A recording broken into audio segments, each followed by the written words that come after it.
All right, this is Common Sense. I'm William Ferguson. And, I was reminded today of the freedoms that we have in this country. There are countries that murder their own people, they imprison their own people. For what?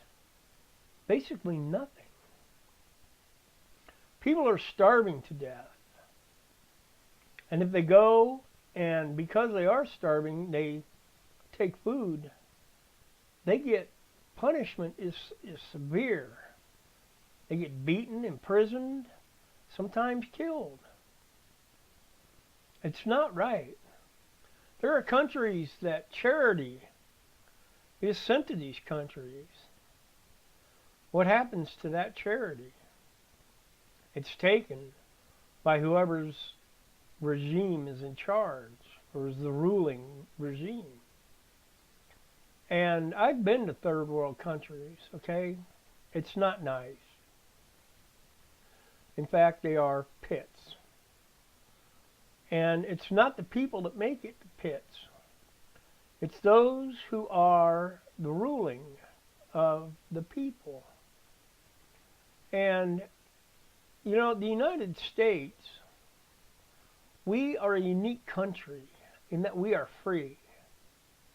We are free to speak out our minds. We are free to travel anywhere we want. We are free to choose what kind of automobile we have, or where we eat, what we eat, when we go to the grocery store. Can you imagine that, not being able to go to the grocery store at all? Ever? Living in a garbage heap? Searching for food that's not rotten in a garbage heap? Maybe catching a rat and cooking it? Or even a cat or a dog? That's what some countries deal with. It's not nice. And yet, there are people in this country that want to make this country a third world country, so that we don't have the freedom to speak out, that we are not able to buy the car that we want, or the house that we want, or to have the food that we want or need, to have clean water.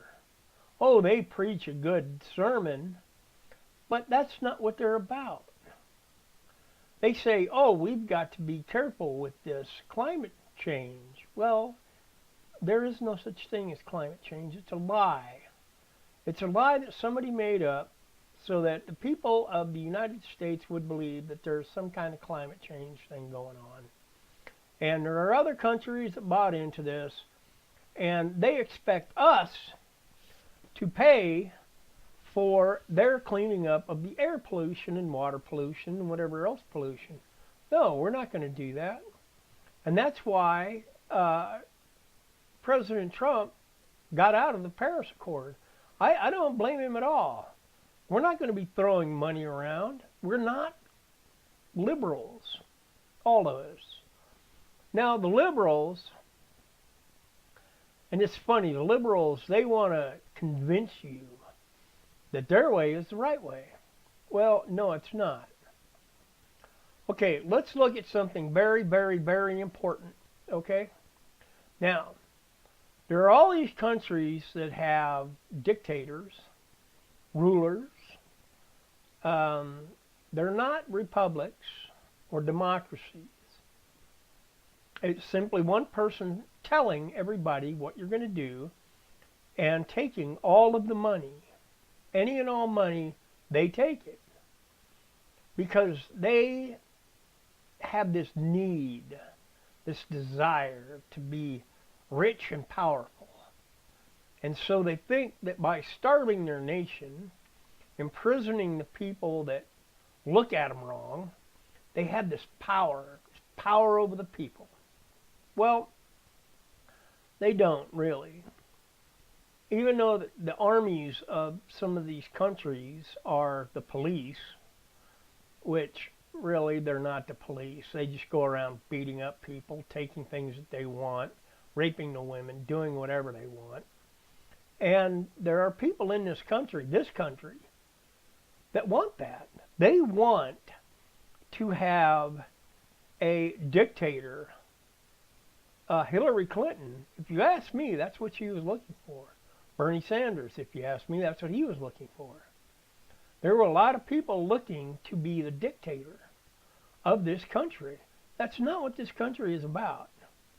And I've got a feeling somewhere down the road, somebody's going to say, well, you know what? This Constitution thing is outdated. We're going to throw it away, and we're going to rule with an iron fist. If you want to eat, too bad. We're not going to let you eat. If you want money, too bad. We're not going to let you have money. You want to go visit your family in another state, too bad. We're not going to let you do it.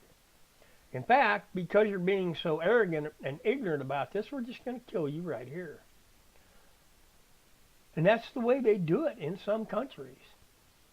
Now, the problem is arrogance, narcissism, egomaniacs. They all have this drive to be the one, the king, the ruler, the one that tells everybody else what to do. Because, of course, they know better. Because they are telling themselves they know better, but they don't. Okay? But then on the other hand, we have the people that are humble, that know that there is a ruling entity, a deity. He is God. Now, God gave us the Bible. God gave it to us, okay?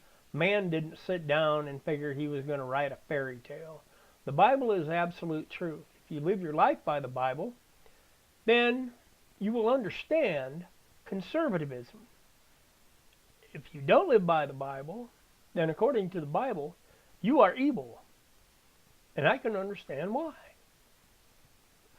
Because in the beginning, the people wanted a king.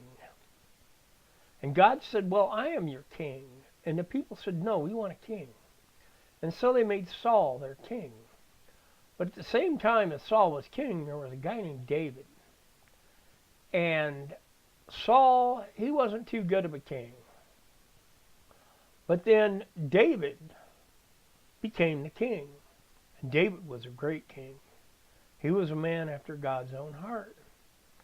And the difference between the two societies of Saul and David were completely different. Completely. And if you look at the United States, because the United States Constitution is ground and was written on the principles of the Bible, that's what makes this country so different. Nothing else. Nothing else makes this country different, except that we are living by biblical truths, for the most part. Now, there are states that are saying, well, there's more than two genders. Okay, no, there aren't. There are two genders, one man, one woman. And they say, well, then you can marry the man. The man can marry the man. Okay, no, that's not how it works. A man is wired different than a woman. So if two men raise a child, the child is going to be raised improperly. If two women raise a child, the child is going to be raised improperly because they don't have the knowledge of the opposite sex in the family. So it doesn't make a family. It makes two men and a child, or two women and a child. That's not a family. So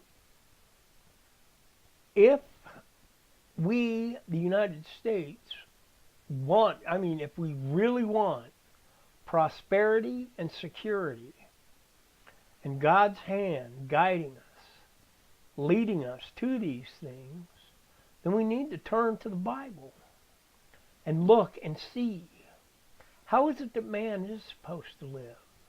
Because God created us. Therefore, He instructs us how our lives should be lived. Doesn't that make sense? Don't you think the Creator would give us good, honest, honorable, common sense guidance? I do. I follow it. My life is great. And I've said that before over and over and over. My life is great. I can't beat it. And I ask that you pray for the leadership of this country,